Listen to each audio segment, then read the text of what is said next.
আসসালামু আলাইকুম এভরিওয়ান। আজকে নিয়ে এসেছি চিংড়ি মাছের কোরমা। চিংড়ি মাছের কোরমা বানানোর জন্য কিছু চিংড়ি মাছ ভালো করে কেটে ধুয়ে নিয়েছি। এরপরে একটু হলুদ গুঁড়ো, মরিচের গুঁড়া, একটু লবণ দিয়ে তেলে ভেজে নেব। দুপাশ উল্টে পাল্টে দিয়েছি। এবারে একটা পাতিলে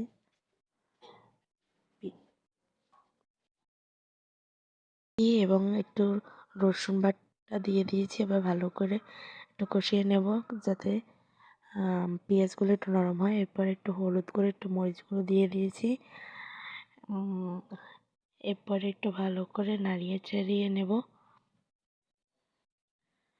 নাড়িয়ে চাড়িয়ে মিশানো হয়ে গেলে এর ভিতরে একটু পানি দিয়ে কষিয়ে নিয়েছি। তারপরে চিংড়ি মাছগুলো উপর থেকে দিয়ে ভালো করে উল্টে পাল্টে মাখিয়ে নিয়েছি মশলার সাথে চিংড়ি মাছগুলো, যাতে চিংড়ি মাছের ভিতরে মশলাগুলো ভালো করে ঢুকে